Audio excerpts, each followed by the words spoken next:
man up, it's game time. Everybody stand up. From my town to yours, we ready for sure.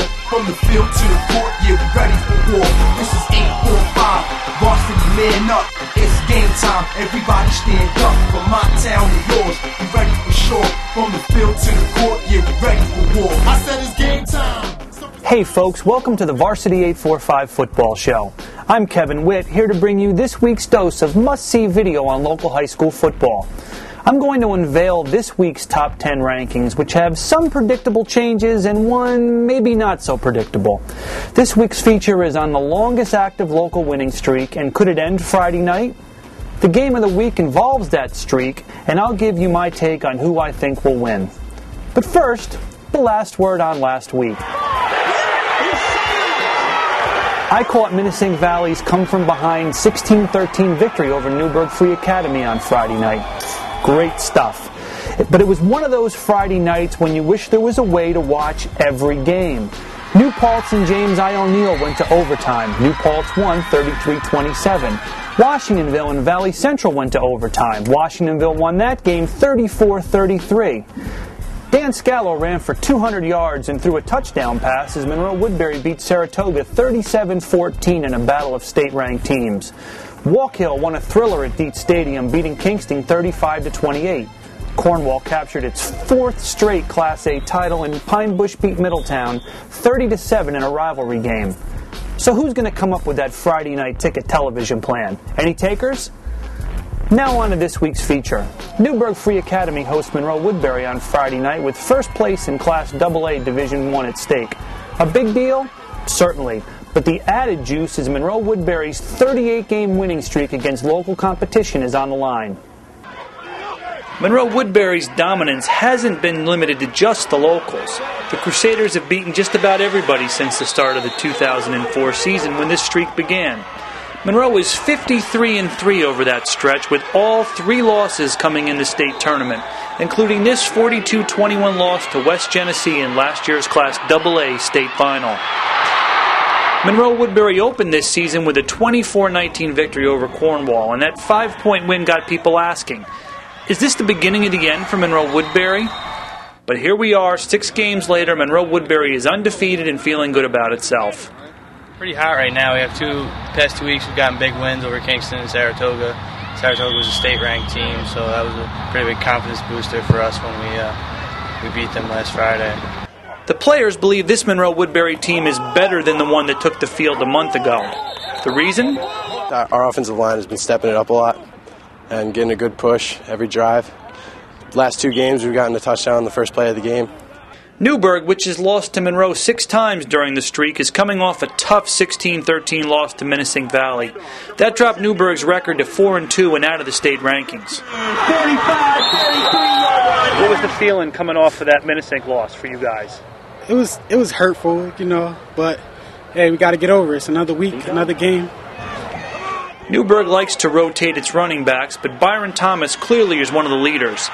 He has a team-high 506 yards and 5 touchdowns. Thomas thinks Newburgh's biggest area of improvement is something that's hard to see. We have more heart. We're coming together. Our special teams are blocking. Everything, every aspect of our team is just getting better now. How do you feel about getting Newburgh this week? We're really confident coming off of Saratoga. Saratoga is very big, fast, physical.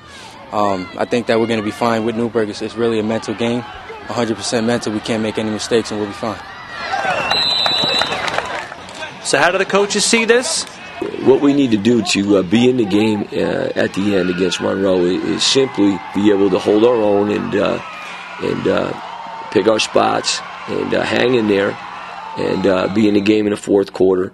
And then we have to finally learn how to win the close one, which we've had to struggle with last few years. I'm happy where we are right now. I think we've peaked just at the right time. We're getting better. Losing 17 starters, it was a little bit slower than I thought, but we've really come around, and I'm happy where we are right now going into this game. It's a great game. It's a close game. You got 2 great programs, good athletes, and good coaches going against each other, and you just don't know which way it's going to go. Now for my take on this game of the week. I've gone back and forth on this one for about a month. My first thought was that Monroe Woodbury is the top team until somebody beats it. Then I saw Newburgh beat Middletown. That had me thinking that Newburgh had all the elements to beat Monroe. But in the last 10 days or so, I've shifted back to Monroe-Woodbury. Here's why. Nobody has been able to run effectively against Monroe all season, but teams have been able to pass. I'm just not sure Newburgh can do enough of that to win. I also expect Newburgh to have to put together some long drives because Monroe kicker/punter Jamie Boyle is a weapon, and long drives are tough on any high school football team. The game features two of the area's top coaches in Monroe-Woodbury's Pat DeLiso and Newburgh's C.T. Chatham. DeLiso likes to keep doing something until you stop it. Chatham has a playbook the size of an encyclopedia, and both guys know that about the other one. So you're going to have a little human chess going on here. Would I be surprised if Newburgh wins? No. But do I think it's going to happen? No. Monroe-Woodbury wins 24-17. In other games to watch, I like Chester over Eldred by a touchdown or less. I think Sullivan West clinches the Class C title with a win over Spackenkill. And look for Menacing Valley to clinch the Class AA Division II title, beating Roosevelt. Now on to this week's Top 10. Number 10, New Paltz returns to the rankings after knocking off previously unbeaten James I. O'Neill. Number 9, Sullivan West. Still unbeaten, the area's top Class C team moves up a notch. Number 8, Warwick. Here's your surprise choice, but the Wildcats might be the area's most improved team over the last month. Number 7, Delaware Valley, Pennsylvania. Drops 2 spots after a loss, but can't lose to West Scranton. Number 6, Pine Bush. Beat Middletown and looked good, but let's not see a letdown against Rondout Valley. Number 5, Walk-Hill. Moves up a spot after beating Kingston. Can pretty much lock up a playoff spot with a win over Port Jervis. Number 4, Cornwall. Clicking on all cylinders, and that shouldn't stop against Highland. Number 3, Newburgh. Drops a spot after the Minnesink loss, but Friday is the game of these kids' lives. Number 2, Minnesink Valley. Showed tremendous heart in its come-from-behind victory over Newburgh. And number 1, Monroe-Woodbury. The Crusaders are peaking at the right time. That's it for this week. Check back every Wednesday night for the Varsity 845 football show. I'm Kevin Witt.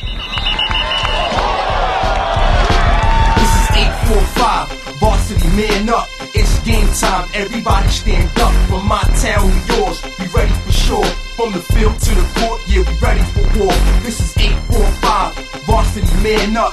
It's game time, everybody stand up. From my town to yours, we ready for sure. From the field to the court, yeah, we ready for war. I said it's game